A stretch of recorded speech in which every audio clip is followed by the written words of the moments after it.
Elena nu și-a imaginat niciodată că va fi umilită public pentru că nu putea plăti taxa, cu atât mai puțin că cel mai temut mafiot din România va sta în apărarea ei. București, iunie 2024. Dimineața de vreme învelea capitala într-o ceață gri, când Elena Popescu se grăbea prin străzile aglomerate ale centrului vechi.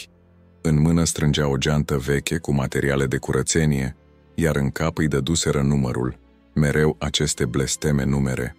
Medicamentele bunicii costă sute de lei, chiria din Brașov încă 200, iar salariul ei lunar de slujnică abia acoperea nevoile de bază. 24 de ani și deja se simțea de parcă purta întreaga lume pe umeri. Bunica ei, Maria, zăcea în spital în Brașov, luptându-se cu cancerul care îi lua încet tot ce era de preț în apartamentul lor mic din cartierul Tractorul. Elena venise la București cu speranța că, ca slujnică, va câștiga destul să acopere costurile tratamentului. Realitatea era brutală. "Bună dimineața, doamna Ionescu!" Se saluta mereu cu zâmbetul pe buze, indiferent cât de obosită era. Doamna Ionescu, o femeie de vârstă mijlocie care moștenise averea familiei, o trata pe Elena cu acel respect rece și politicos pe care bogații încearcă să-l arate ajutoarelor. Nici cald, nici rece, doar necesar. În timp ce curăța apartamentul luxos din zona Herastrău, Elena se uita adesea pe geamurile mari la priveliștea frumoasă asupra orașului. Bucureștiul era diferit de Brașov, mai cosmopolit într-un fel, cu acele clădiri înalte și bulevardele largi. Dar pentru ea era doar un alt oraș în care era străină, aflându-se aici doar pentru că trebuia. Telefonul a sunat la mijlocul după amiezii. "Elena?" Vocea bunicii era mai slabă ca niciodată. "Am nevoie de tine aici, doctorii spun." Linia s-a întrerupt. Inima i s-a oprit. Nu avea bani de autobuz până la Brașov. Nu avea bani pentru nimic în afară de nevoile de bază până la sfârșitul lunii. Dar bunica avea nevoie de ea. Acum, după amiaza aceea, Elena stătea în fața blocului doamnei Ionescu, așteptând un taxi.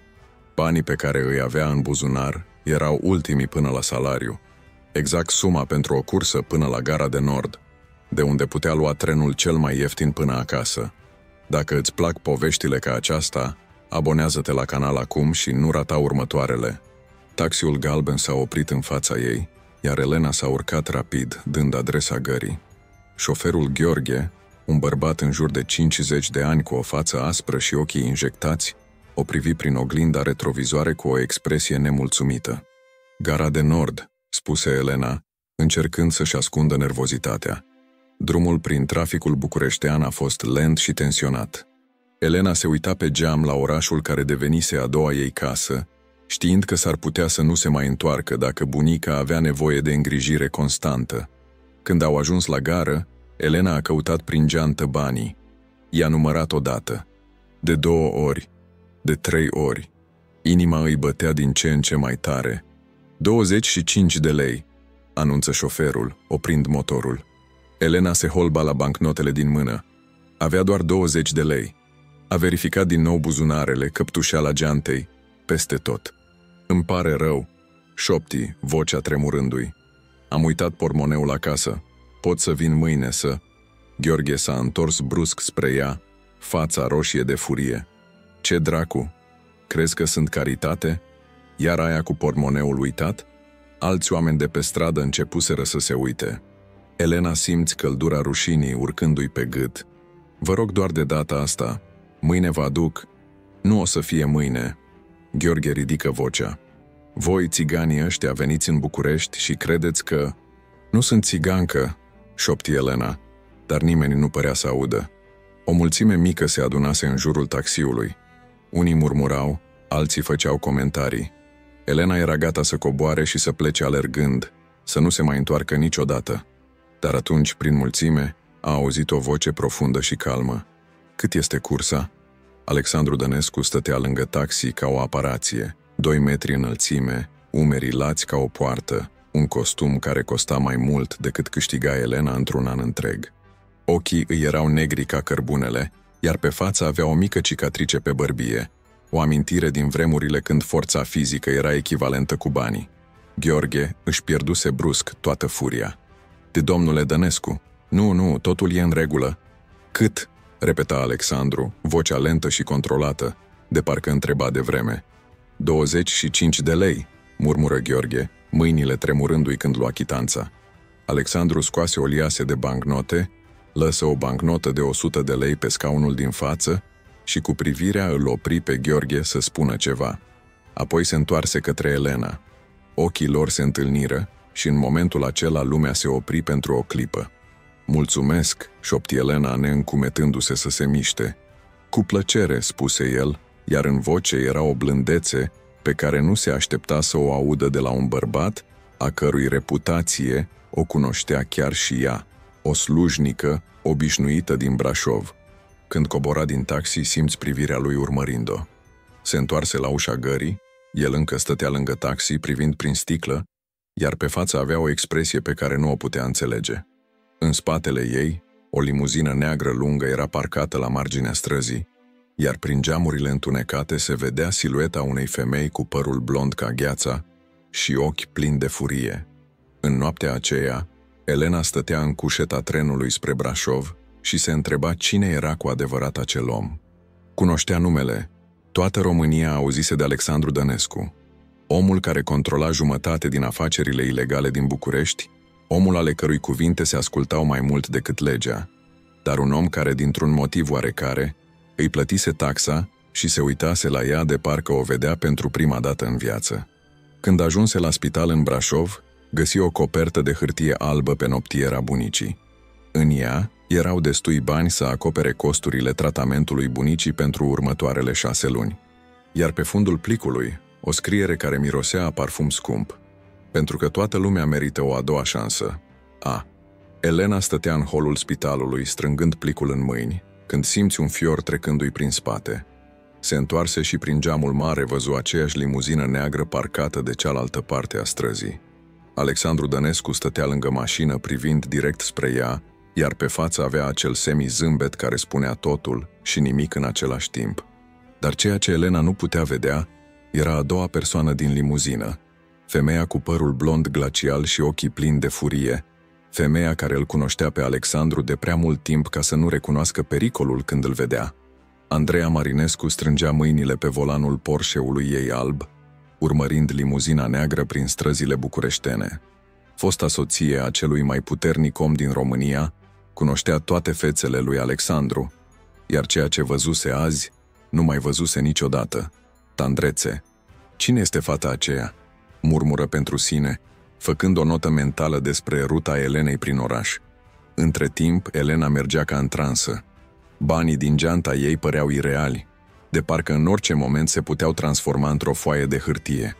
Cunoștea reputația lui Alexandru. Nimeni nu primește nimic de la el gratuit. Totul are un preț. Dar ce preț se aștepta să plătească? A doua zi, în timp ce curăța salonul familiei Ionescu, Elena observă că telefonul doamnei Ionescu sunase de 3 ori. Când a terminat, s-a apropiat de angajatoare. "Doamna Ionescu, trebuie să merg la Brașov. Bunica e la spital și..." "Minunat!" o întrerupse doamna Ionescu cu un zâmbet neobișnuit de larg. "Am un prieten care merge regulat la Brașov. Te poate duce chiar mâine." Prietenul era un bărbat îmbrăcat elegant într-un BMW negru care aștepta în fața clădirii. Când Elena s-a urcat în mașină, a observat mirosul de piele scumpă și parfum care exista doar în lumea lui Alexandru. "Bună ziua, domnișoară Popescu! Mă cheamă Mihai. Alexandru a spus că aveți nevoie de transport." Călătoria spre Brașov s-a desfășurat în tăcere plăcută, dar Elena simțea că acesta era doar începutul a ceva ce nu înțelegea. Când au ajuns la spital, Mihai îi dădu cartea lui de vizită. "Dacă aveți nevoie de întoarcere, vă rog să sunați la acest număr." Elena petrecut 3 zile la patul bunicii în spital. Maria Popescu arăta mai bine decât în ultimele luni. Noile tratamente funcționau, iar doctorii vorbeau pentru prima dată despre o prognoză pozitivă. "De unde atâția bani?" "Nepoată?" întrebă bunica, ținându-o pe Elena de mână. "Am primit o primă la muncă," minți Elena, neîncumetându-se să spună adevărul. Când se întoarse la București, doamna Ionescu o întâmpină cu încă o cerere neobișnuită. "Elena, trebuie să mergi să faci cumpărături la piața Obor, dar mai întâi schimbă-te. Iată o rochie nouă. Reprezinți casa Ionescu." Rochia era frumoasă. O rochie de bumbac verde cu o tăietură simplă care totuși era elegantă. Când Elena se privi în oglindă, abia se recunoscu.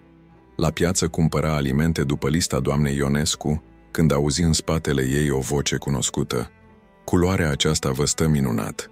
Se întoarse și îl văzu pe Alexandru stând lângă un stand cu flori, cu un buchet de trandafiri albi în mâini.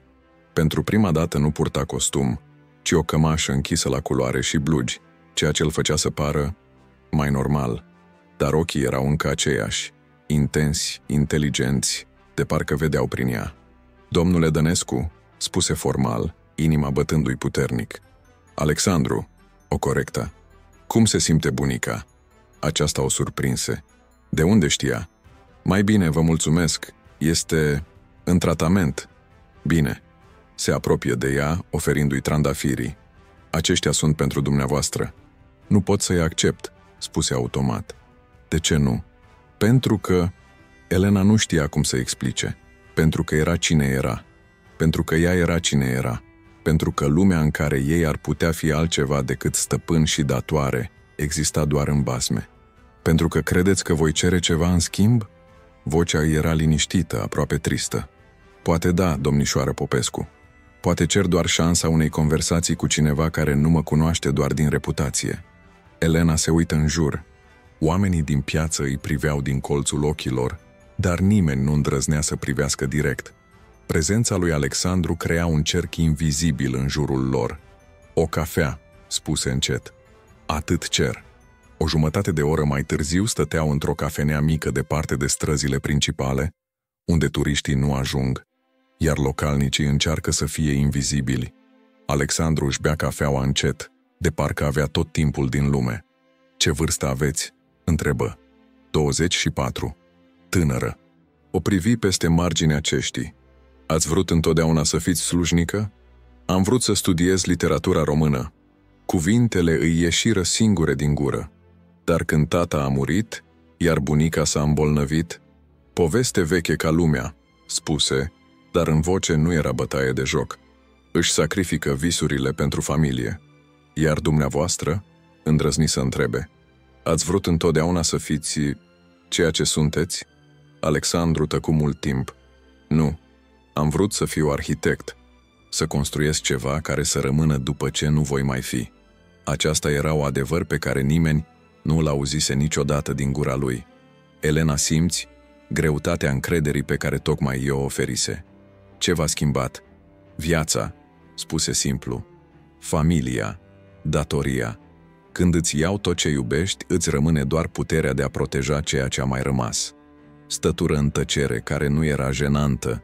Când veni timpul să plece, Alexandru se ridică și merse cu ea la strada principală. Mulțumesc pentru cafea, spuse Elena. Mulțumesc că ați venit. Se opri pentru o clipă. Poate ne vom întâlni din nou la piață. Poate, spuse, știind că vrea ca asta să se întâmple, dar neîncumetându-se să se gândească cu voce tare la asta.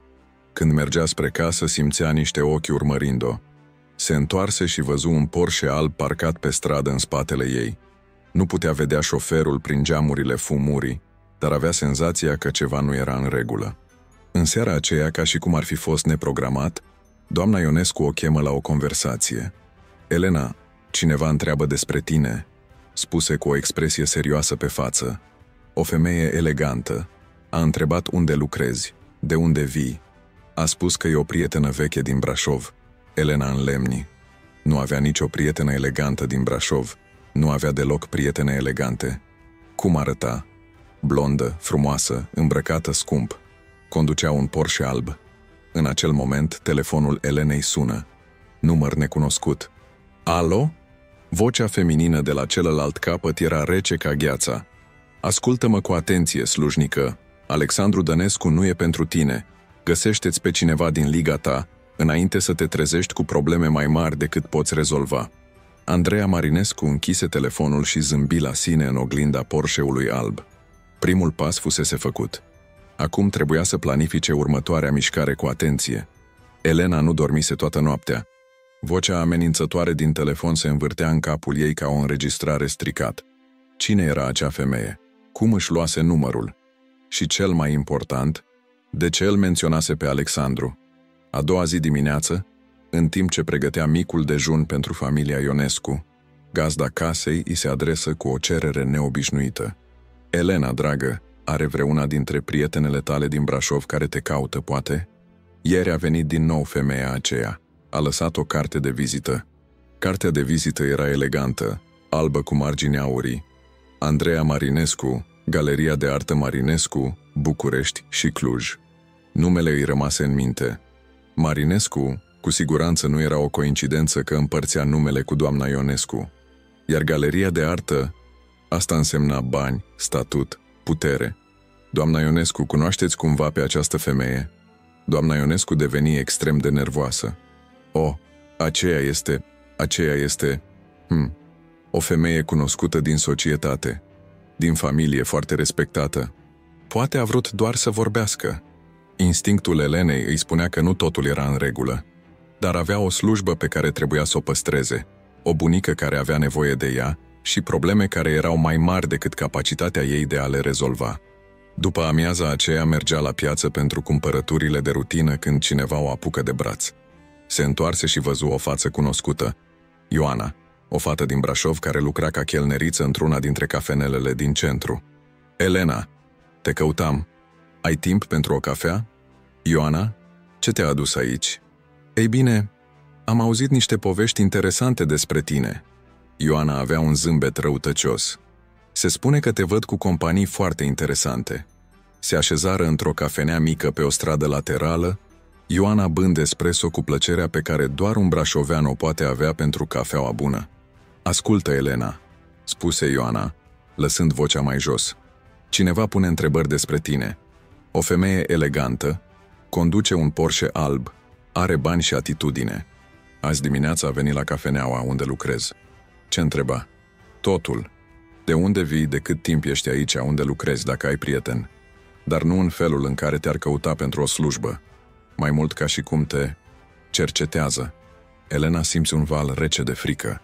Ce i-ai spus? Nimic. Am spus că nu te cunosc bine. Dar Elena... Ioana se aplecă mai aproape. Femeia a menționat numele Alexandru Dănescu.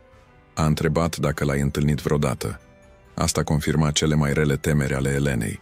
Într-un fel, acea femeie misterioasă o lega pe ea de Alexandru, iar asta putea însemna doar probleme. Ioana, te rog, dacă te mai întreabă, spune că ți-ai amintit că m-am întors la Brașov. Spune că m-am mutat înapoi la bunică. Elena, în ce te-ai băgat? Nu știu, spuse Elena sincer, dar am impresia că în curând voi afla. În seara aceea, în timp ce curăța salonul doamnei Ionescu, televizorul era pornit la știri. Reportera vorbea despre cele mai noi evenimente din lumea afacerilor din România, când pe ecran apăru o față cunoscută. Alexandru Dănescu, unul dintre cei mai influenți antreprenori din regiune, și-a anunțat noi investiții în proiecte culturale din București.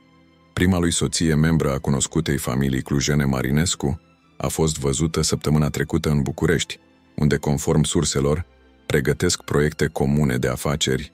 Elena se înlemni. Prima soție, Marinescu, Porsche alb. Doamna Ionescu se întoarse către angajatoarea ei. Andreea Marinescu este cumva ruda dumneavoastră? Doamna Ionescu păli cavarul. Elena, te rog să te așezi. Cred că trebuie să vorbim. În următoarele 5 minute, Elena află lucruri care îi schimbară întreaga înțelegere a situației. Andreea Marinescu era nepoata doamnei Ionescu, fiica unei familii respectate din Cluj care se măritase cu Alexandru Dănescu cu 5 ani în urmă. Se divorțară după un an de căsătorie, dar Andreea păstrase influența și banii care îi permiteau să ducă propria viață între București și Cluj. Ea este o femeie geloasă, Elena, și puternică. Dacă te leagă de Alexandru... Dar eu nu am nimic cu el, exclamă Elena. Mi-a plătit taxa la taxi, atât. Poate pentru tine atât, spuse doamna Ionescu încet. Dar Andreea îl cunoaște pe Alexandru mai bine decât oricine. Și dacă ea crede că este ceva între voi... Telefonul sună. Doamna Ionescu se uită la apelant și păli și mai tare. Ea șopti. Maria! Vocea Andreei se auzi din telefon când doamna Ionescu răspunse. Slujnica ta este încă la tine. Trebuie să o văd. Andreea, poate nu e o idee bună. Mâine la miezul nopții, cafeneaua Leul de Aur în centrul vechi. Dacă nu vine, o voi găsi eu. Linia se întrerupse. Doamna Ionescu se uită la Elena cu o expresie de compasiune și frică. Elena, cred că chiar ar trebui să vorbești cu ea. Dar fii atentă. Andreea nu e o femeie care să fie luată în derâdere. În noaptea aceea, Elena stătu trează, gândindu-se la tot ce aflase. Cum câteva cești de cafea și un buchet de trandafiri puteau duce la asta? De ce Andreea Marinescu vedea o amenințare într-o slujnică obișnuită din Brașov? Și cel mai important, exista o cale să scape din aceste probleme fără să-și piardă slujba și posibilitatea de a-și ajuta bunica? Pe la 3 dimineața, telefonul ei vibra. SMS de la număr necunoscut. Mâine, nu întârzia. Elena se uita la mesaj până când mâinile îi începură să tremure. Mâine se va întâlni cu fosta soție a celui mai puternic om din România, o femeie care în mod evident o vedea pe Elena ca o amenințare la poziția sau planurile ei. Dar ceea ce Elena nu știa era că Andreea nu era singura care pregătea această întâlnire. Într-un apartament luxos din centrul Bucureștiului, Alexandru Dănescu stătea în fața unei ferestre mari, cu vedere la oraș, ținând în mână aceeași fotografie pe care Andreea o arătase informatorilor ei. Fotografia Elenei, ieșind din cafenea după prima lor cafea. Mihai se întoarse către mâna lui dreaptă. Vreau să trimiți mâine oameni să supravegheze cafeneaua Leul de Aur. Discret. Așteptați probleme, șefe? Alexandru tăcu mult privind fotografia. Mă aștept ca Andreea să se comporte ca Andreea. Iar asta nu e niciodată o veste bună pentru oricine se pune în calea ei. Cafeneaua Leul de Aur din centrul vechi era locul unde elita bucureșteană își purta conversațiile private, departe de ochii curioși ai turiștilor și presei. Când Elena intră, o observă imediat pe Andreea Marinescu, o femeie care radia putere precum alții radiază parfum. Andreea ședea la o masă în cel mai îndepărtat colț al localului, îmbrăcată într-un costum negru care costa mai mult decât câștiga Elena într-un an întreg. Părul blond era perfect aranjat, iar în jurul gâtului purta perle care trădau banii vechi. Te rog să te așezi, spuse Andreea când Elena se apropie, vocea rece, dar controlată. Elena se așeză în fața ei, simțindu-se ca un copil chemat la directori. Știi cine sunt? Începu Andreea. Andreea Marinescu, fosta soție a lui Alexandru Dănescu, proprietara unei galerii de artă.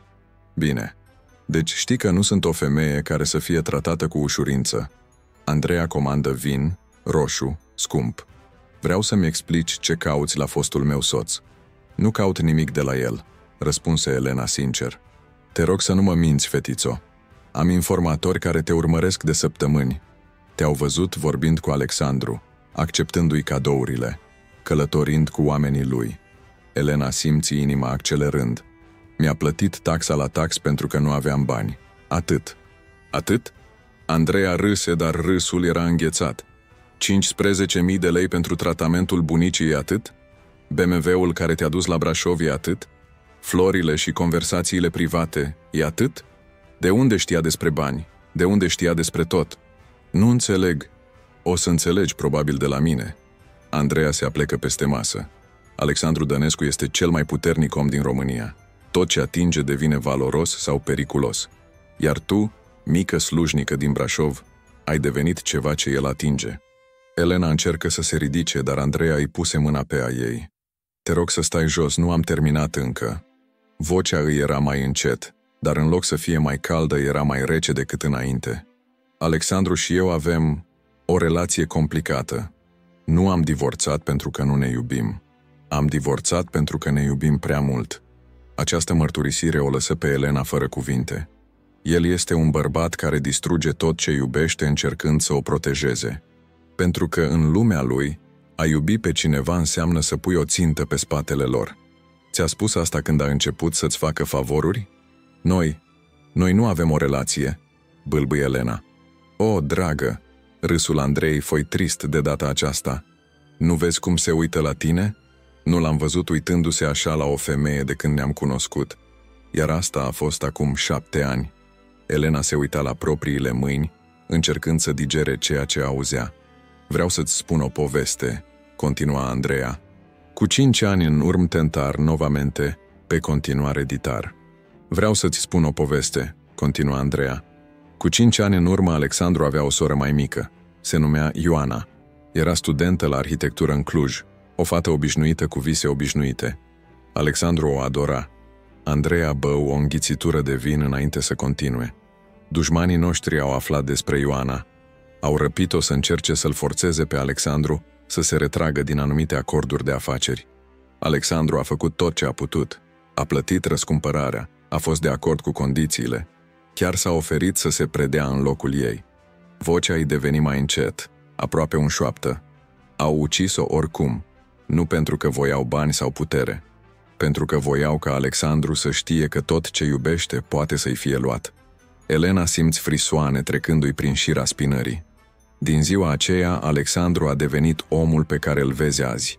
Nemilos, rece, care nu se interesează de nimic în afară de putere, pentru că puterea este singurul lucru care poate proteja pe cei pe care îi iubește.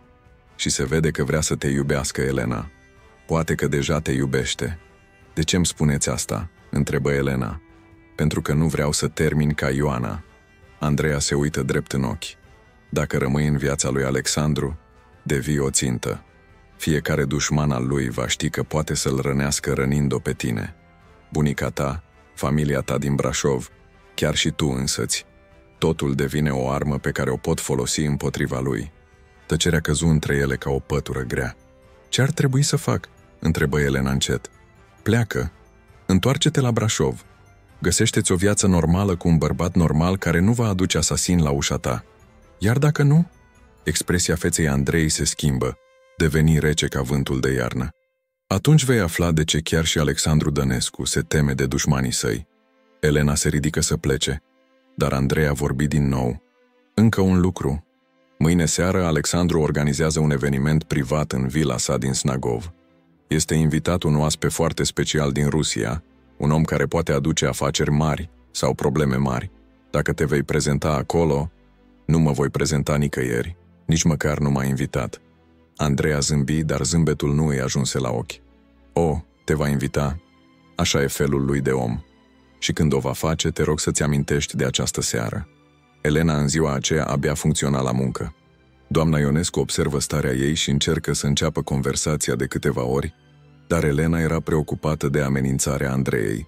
Seara, în timp ce pregătea cina, telefonul sună, număr necunoscut. Alo? Domnișoară Popescu? Aici Mihai, șoferul lui Alexandru. Domnul Dănescu ar vrea să vorbească cu dumneavoastră.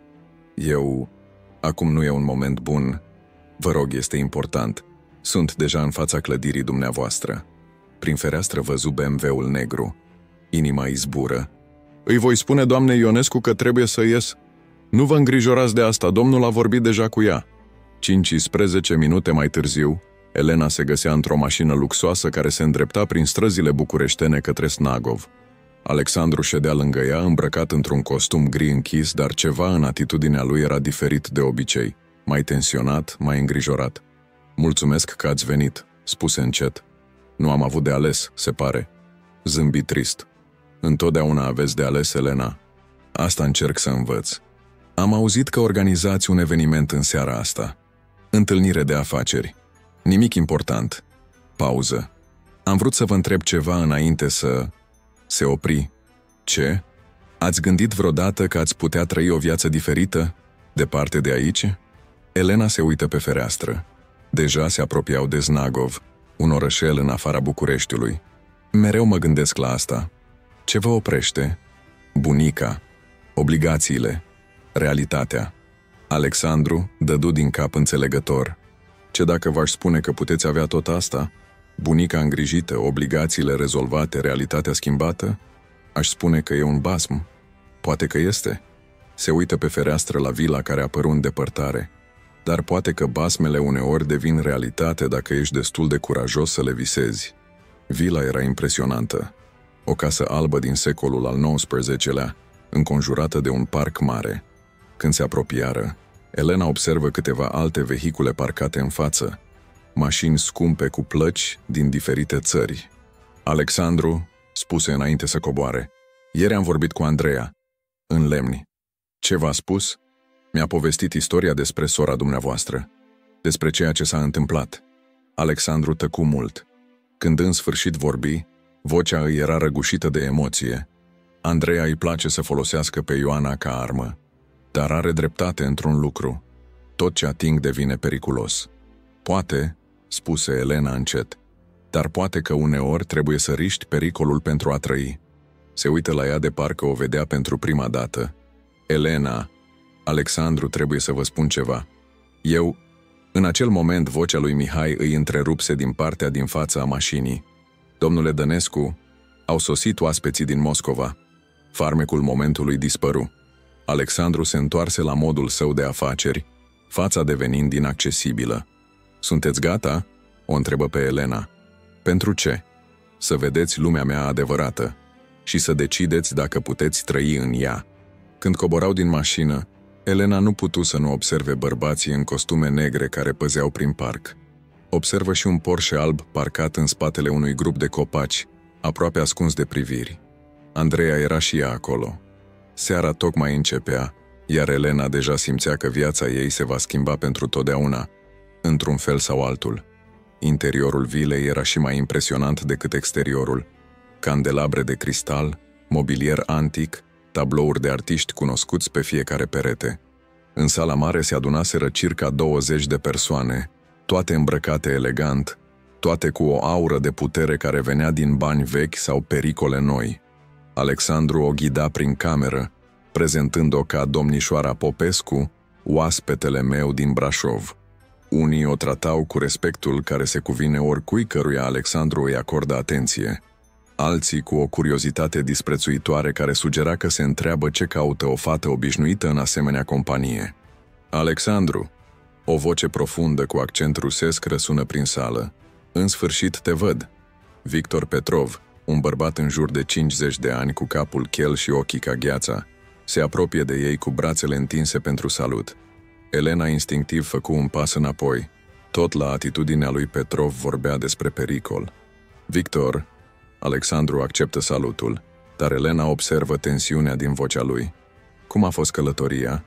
Lungă, spuse Petrov în rusă, apoi trecu la engleză. Dar merită dacă afacerea e așa cum am auzit. Ochii îi alunecară spre Elena. Și cine e această frumoasă doamnă? Elena Popescu. Se prezentă singură, întinzând mâna. Petrov îi luă mâna și o sărută, dar o ținu prea mult. Oceni priatno. Femeile frumoase fac orice afacere mai plăcută. Alexandru se apropie de Elena, aproape protector. Victor, poate ar trebui să începem discuția despre... Da, afaceri, îl întrerupse Petrov. Dar mai întâi această casă frumoasă cere să fie savurată. Poate doamna ar vrea să vadă grădina? Am auzit că aveți o colecție specială de trandafiri. Înainte ca Alexandru să poată răspunde, o voce elegantă tăie conversația ca un cuțit. Victor Petrov, de câți ani? Andreea Marinescu se materializă lângă ei, îmbrăcată într-o rochie de seară aurie care costa mai mult decât majoritatea mașinilor. Prezența ei schimbă imediat dinamica grupului. Andreea Marinescu, Petrov zâmbi, dar zâmbetul nu îi ajunse la ochi. La fel de frumoasă precum îmi amintesc. Cum merge galeria? Prosperă, răspunse rece, ca întotdeauna când faci afaceri cu oameni de bun gust. O lovitură sub centură. Elena simți cum tensiunea dintre cei trei crește. Alexandru, spuse Andreea, întorcându-se către Alexandru, poate ar trebui să-i arătăm domnului Petrov acel lucru special despre care vorbeam. Alexandru o privi cu o privire care putea ucide. Andreea, poate nu e momentul potrivit. O, dar este, continuă, zâmbetul pe față ca al unui șarpe. Victor cu siguranță vrea să știe cu cine face afaceri. Transparența e așa važnă în afacerea noastră, nu-i așa? Petrov se uita între ei, în mod evident bucurându-se de dramă. Da, transparența, foarte važno. Elena, dragă, Andreea se întoarse spre ea. Poate ai vrea să mergi în grădină? Conversațiile adulților pot fi plictisitoare. Aceasta era o umilire publică, dar înainte ca Elena să poată răspunde, Alexandru o înlănțui la mijloc. Elena rămâne cu mine, spuse încet, dar vocea îi era ca oțelul. Cacoie interesno razvitie, murmură Petrov.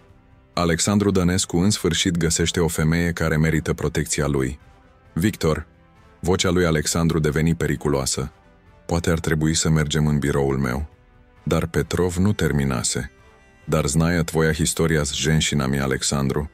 Poate ar trebui să fim foarte atenți. Osobeno frumoasele ženšine au tendința de devină problematice. Elena simți cum Alexandru se întărește lângă ea. Andreea avea o expresie de victorie pe față. În acel moment, un tânăr în costum negru se apropie rapid. Domnule Dănescu, îmi pare rău să întrerup, dar am un mesaj urgent. Alexandru luă mesajul, îl citi și fața îi păli mortal. Što proishodit? Întrebă Petrov. Scuzați-mă, spuse Alexandru. Trebuie să... Elena, să mergem. Alexandru, ce se întâmplă? Întrebă, dar el o conducea deja spre ieșire. Mihai, îl strigă pe șoferul său. Mașina, acum! Când ieșeau din vilă, Elena auzi râsul Andreei în spatele lor, rece și triumfător. În mașină, Alexandru tăcea. În sfârșit vorbi. Elena, trebuie să vă spun ceva. Ce era în mesajul acela? Cineva v-a văzut azi intrând în clădirea mea. V-au fotografiat. Există o listă. Ce listă? Alexandru se uită la ea cu o privire care îi tăia răsuflarea. Lista persoanelor pe care dușmanii mei le consideră acum ținte valoroase. Numele dumneavoastră e în vârf. Elena simți cum lumea ei se prăbușește. Ce înseamnă asta? Înseamnă că nu mai puteți trăi o viață normală. Înseamnă că fiecare pas pe care îl faceți, fiecare om cu care vorbiți, fiecare loc unde mergeți, totul va fi urmărit. Și ce pot face? Alexandru tăcu mult. Apoi spuse ceva care schimbă totul. Puteți să-mi permiteți să vă protejez. Definitiv, permanent. Ce înseamnă asta? Opri mașina în mijlocul drumului și se întoarse spre ea. Înseamnă căsătorie. Înseamnă să deveniți doamna Dănescu. Înseamnă să primiți protecția mea, banii mei, puterea mea, dar și toate pericolele care vin cu ele. Elena se uita la el fără cuvinte. Știu că e nebunie, continua. Știu că abia mă cunoașteți. Dar dacă mâine dimineață mergem la starea civilă și facem asta oficial, Nicto nu va îndrăzni să vă atingă. Alexandru, sau, o întrerupse, pot organiza să plecați în America. Identitate nouă, viață nouă, bunica va fi transferată la cea mai bună clinică din lume. Dar asta înseamnă că nu ne vom mai vedea niciodată. Elena se uita pe fereastră la luminile Bucureștiului în depărtare. Orașul care devenise casa ei, dar poate că nu va fi niciodată sigur pentru ea. Trebuie să mă gândesc, spuse în sfârșit. Bineînțeles. Dar Elena, vocea îi era blândă. Nu vă gândiți prea mult. Mâine dimineață Petrov zboară înapoi la Moscova. Dacă pleacă cu informații despre faptul că sunt sentimental față de o femeie, nu termină propoziția, dar nu era nevoie. Amândoi știau ce ar putea însemna asta. Când o lăsă în fața casei doamnei Ionescu, Alexandru se uită la ea o ultimă dată. Elena, indiferent ce decideți, trebuie să știți, nu am simțit așa pentru nimeni de la moartea Ioanei. Mi-ați înapoiat o parte din mine pe care credeam că am pierdut-o pentru totdeauna. Când mașina plecă în noapte, Elena stătu pe stradă, mâinile tremurându-i de frig și frică. Mâine dimineață va trebui să ia cea mai importantă decizie din viața ei, o decizie care va determina nu doar viitorul ei, ci poate și supraviețuirea ei. Iar în vila din Snagov, Victor Petrov ședea cu Andreea Marinescu, plănuind ceva care va face decizia Elenei și mai complicată. Dimineața veni prea repede. Elena nu dormise nicio clipă, stând trează și uitându-se pe fereastră cum se trezește Bucureștiul. La 9 telefonul sună. Elena?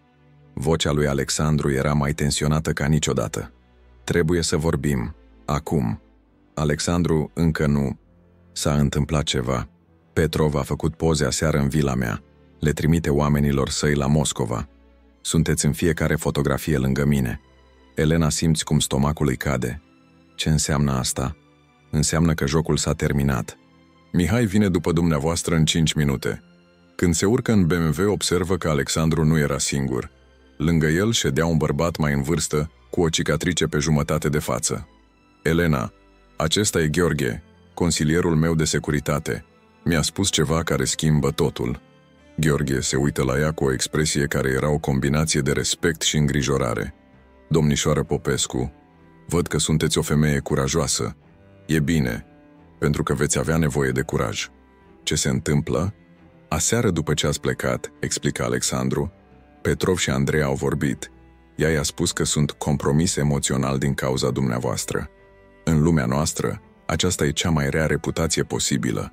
Dar ce-i rău în asta dacă nu sunteți? Alexandru zâmbi trist.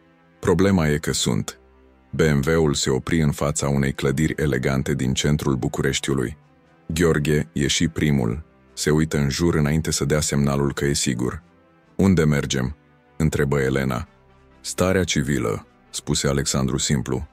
Dacă facem asta, trebuie să fie acum. Alexandru, am nevoie de mai mult timp să mă gândesc. Nu mai e timp.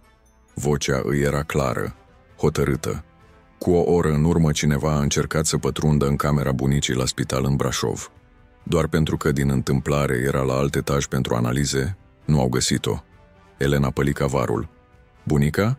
E în siguranță, dar nu va fi mult timp dacă nu facem ceva acum. În fața biroului stării civile îi aștepta un mic funcționar și 2 martori. Totul era organizat, pregătit, de parcă Alexandru știa că ziua aceasta va veni. Elena, spuse luându-i mâinile, nu fac asta doar ca să vă protejez. O fac pentru că nu-mi pot imagina viața fără dumneavoastră. Se uită în ochii lui și văzu adevărul. Nu era dragoste, pentru asta era prea devreme. Dar era ceva care poate era mai important. Speranță și promisiunea unui viitor pe care nu îndrăzneau să și-l imagineze. Da, spuse încet. Da, mă mărit cu dumneavoastră. 20 de minute mai târziu erau soț și soție.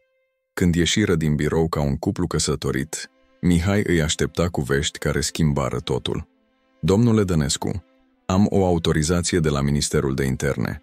Andreea Marinescu a fost arestată cu o oră în urmă pentru amestec ilegal în afaceri internaționale. Alexandru rămase fără cuvinte. Ce? Se pare că lucra cu Petrov de luni de zile transmițând informații despre afacerile dumneavoastră. Poliția are înregistrări de conversații, fotografii, totul. Elena se uita la noul ei soț în timp ce procesa aceste informații. Expresia de pe fața lui era o combinație de ușurare și uimire. Iar Petrov, deja în avion spre Moscova, dar a lăsat un mesaj. Nu va mai face afaceri cu dumneavoastră. Spune că respectă un om care a ales dragostea în loc de frică.